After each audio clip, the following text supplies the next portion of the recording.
Hey everyone, welcome to the next episode of Talking Stuff, the Ohio State recruiting podcast on LettermenRow.com. I am Jeremy Birmingham. With me again is Spencer Holbrook, glue guy extraordinaire for the website and recruiting novice who wants to become an aficionado, right? I mean, let's just make sure we throw around big words like aficionado because I think it sounds fun. If you want to start using big words, Berm, I never pegged you as a big word guy, Oh but yeah, whatever you want to do, that's fine with me. yeah. Sometimes I just like to throw things out there like aficionado.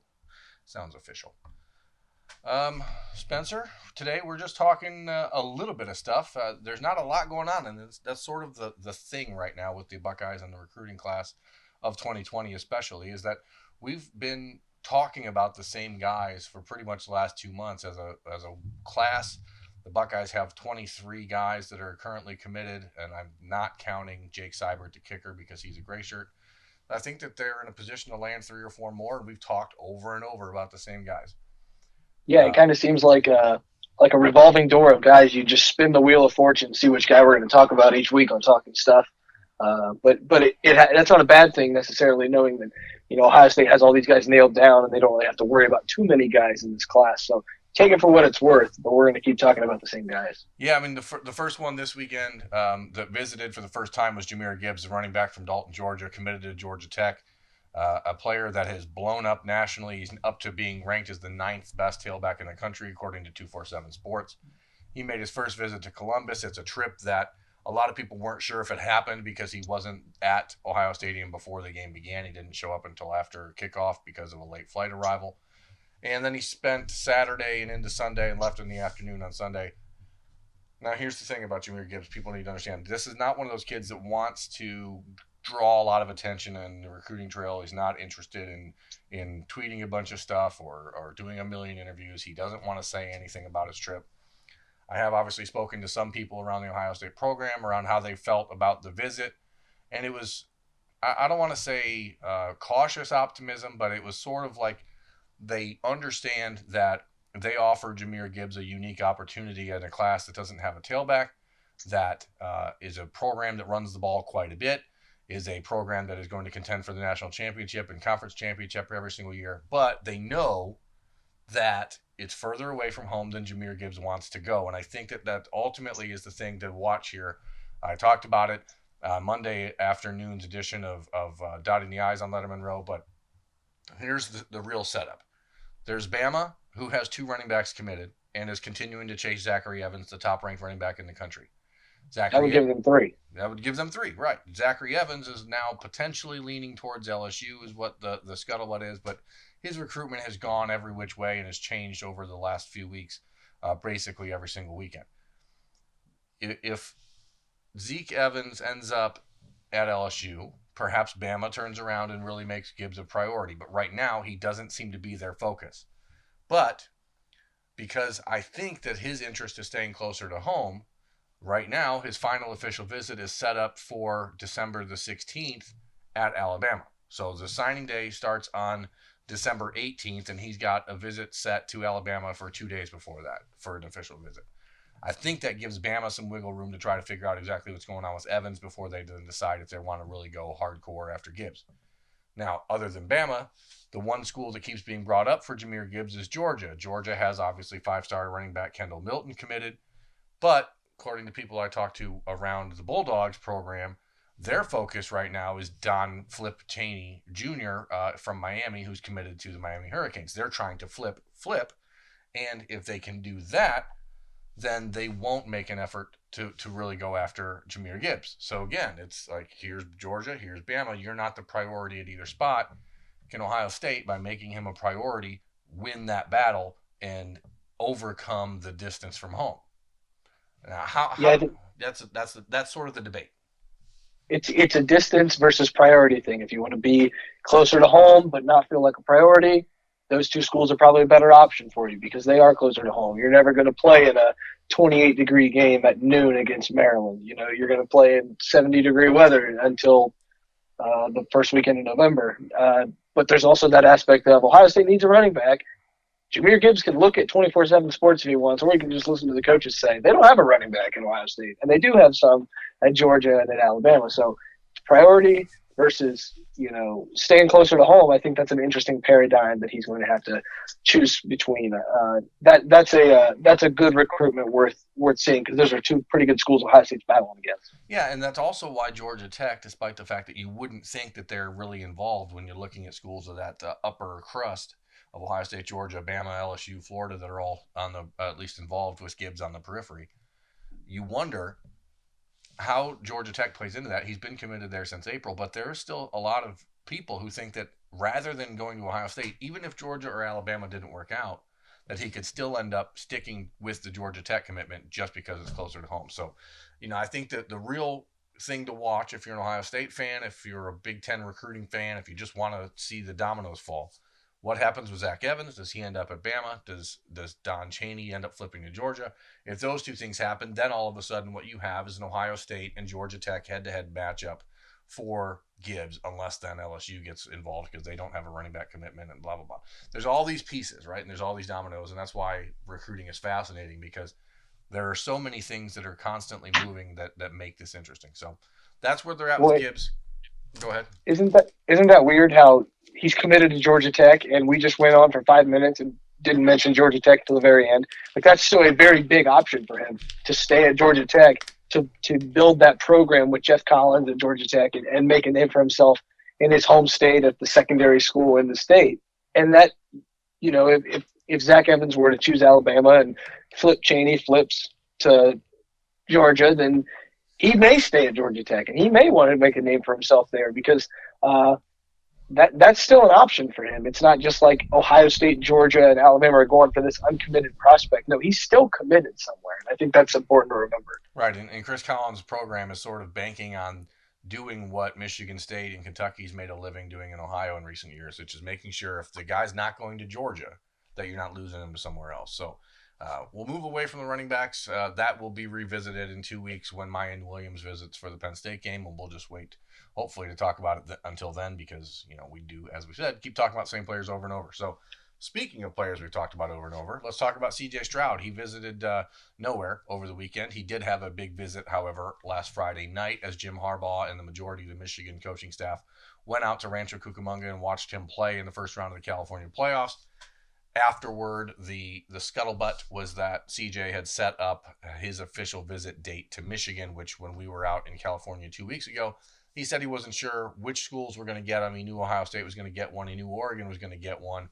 He thought it was going to be Georgia and potentially USC, where he ended up visiting 2 weekends ago in an unofficial capacity. But now the report coming out of the Michigan side of things is that there's a visit set for December the 7th, which is the weekend he was expected to make an official visit to Georgia. Now, he is still planning on taking the unofficial visit to Georgia this coming weekend, but if the addition of Michigan means the removal of an official visit to Georgia, how do you read that? That's very interesting, because we just talked about dominoes falling, right? Well, this could be another case of dominoes falling, because I think we talked about a certain linebacker that was trying to get him to go to Georgia with him, whereas C.J. Stroud was trying to get him to come to Ohio State. Right, Justin Flood. That might not happen now. If he goes to Michigan that weekend, that kind of removes Georgia from the talk of maybe his final schools if he chooses to go to Michigan on December 7th rather than Georgia, and we know Ohio State will likely get the final visit there. There's a lot to read there. There's a lot of speculating to do based on what you can read there. I'm not going to speculate too much, because I know you know CJ more than anybody, so I'm going to let you have the mic now. But I just think there's a lot of speculation that can be done based on learning that the Michigan trip happens over the Georgia trip. That's a development that I don't know if we saw coming. Yeah, last week. Right. I think the interesting thing here is that Georgia obviously is still going to get to see him in an unofficial capacity before that expected official visit. So the likelihood, in my mind, is that he goes to Georgia for an unofficial and then decides he still wants to go back to Georgia for an official visit and then ends up canceling the Michigan official. The reason that Michigan's involved here so late, obviously, as we talked about last week, their longtime commitment, J.D. Johnson from Pinnacle High School in Phoenix, has a heart condition and has to retire from football. They now do not have a quarterback committed in the class of 2020. Georgia does, Ohio State does, Oregon does. Those are all the schools that are really involved. And so Michigan becomes an intriguing opportunity for him based solely on the fact that they are without a commitment at the quarterback position. But when you look at the overall specter of his relationships with the different schools, obviously the Wolverines are coming in pretty late. I don't know that they're going to have enough cachet and enough built up, uh, uh, you know, relationship cachet there to make him skip the Georgia visit that was initially planned. So we'll see. But I don't think that any of this ultimately impacts the way that Ohio State and Stroud are going. And I think that that's the important thing. The visit to Ohio State is set for December 14th. That's the official. That is still the final official that is scheduled before signing day, which is when he wants to sign. I still think the Buckeyes, based on the strength of the relationship, the length of the relationship that Ohio State has with Quincy Avery, who is his quarterback coach, the relationship that Ryan Day and Corey Dennis and Mike Yurcich have with Stroud, I still think that they're the team to beat in that situation. But it's recruiting 2019. Anything can happen, and it's silly to try to think too far ahead. But as long as that official visit to Ohio State remains on the docket, then I think Buckeyes fans should feel somewhat positive about the eventual outcome. And I think that they should feel more confident with Stroud not going to Michigan than they do officially Stroud going to Ohio State. Because like you said, it's 2019, yes, and recruiting things happen. But recruiting, like you always say, and it's so redundant, but we just keep saying it, it's about relationships. And when you're late to the party, it's hard to form a relationship that quickly. Whereas Ryan Day has been recruiting this kid, and Mike Yurcich has been recruiting this kid for a long time, and the relationship is strong.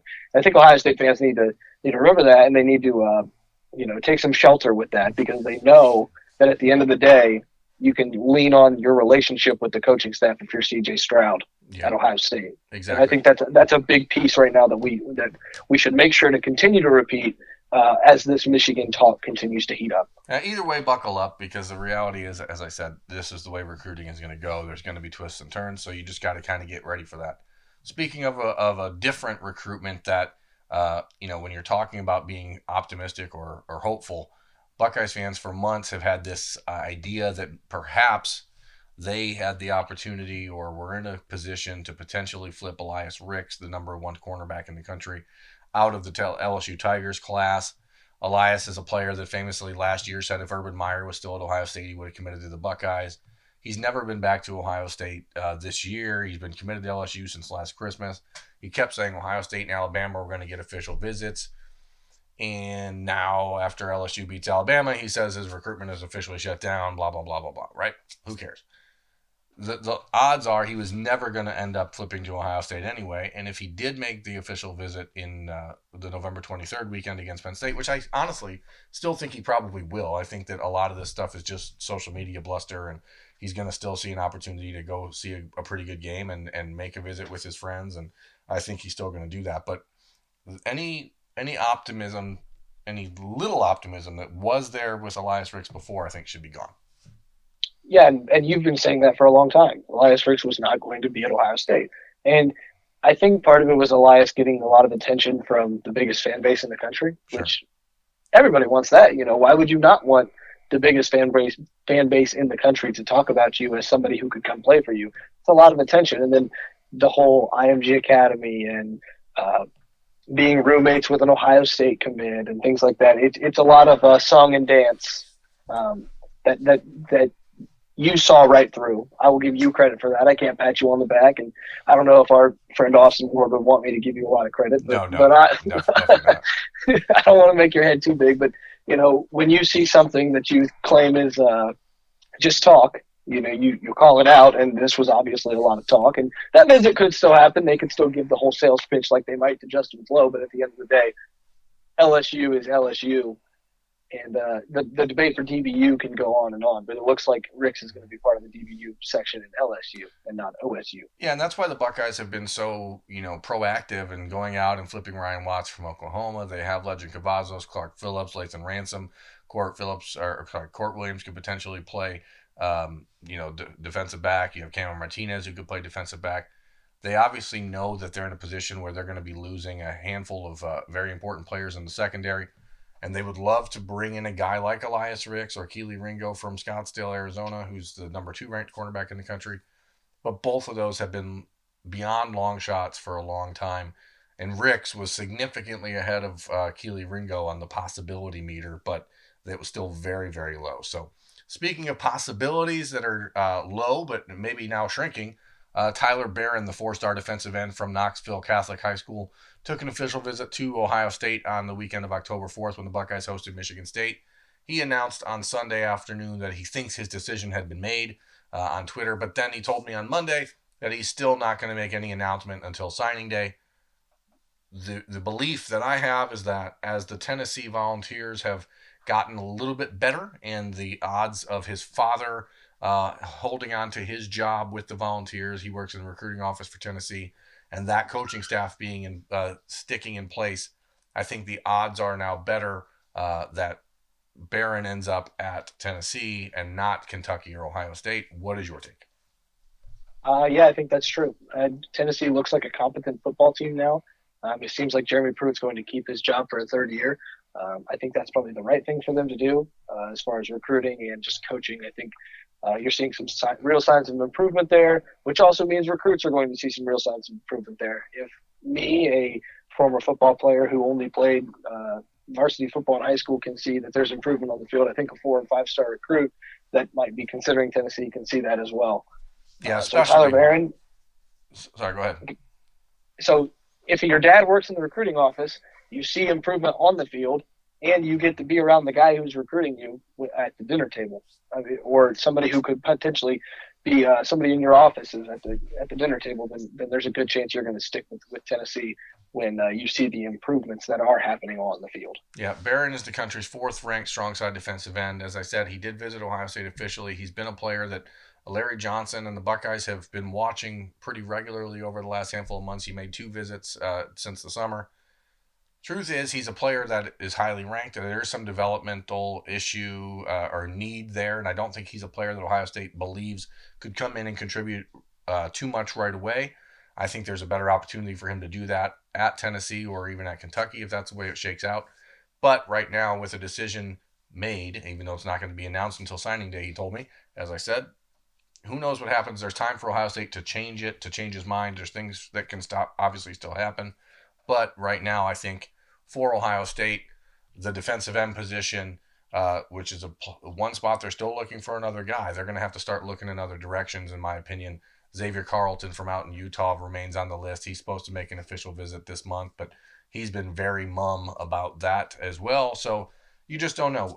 That may be a position they look down the road for a transfer portal guy, or maybe they look around Ohio and look for someone developmental in that respect. There are a handful of guys in the state who fit that mold, and a couple guys locally, and we'll talk about those later this week and as the next couple weeks head on. So I think that's where we're going to wrap up this episode of Talking Stuff, the Ohio State Recruiting Podcast on LettermenRow.com.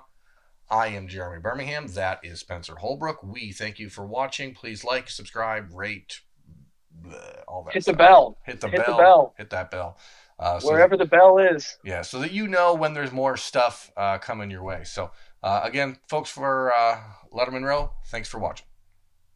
Thanks for watching. Subscribe below to get the latest videos from Lettermen Row. We got Letterman Live, we've got the practice report, we got rapid reaction. Hey, and we got Buckeye IQ with Zach Bourne. For sure. We got recruiting breakdowns with Berm. We got whatever you need. Ohio State football and Ohio State athletics, we've got you covered here at Lettermen Row.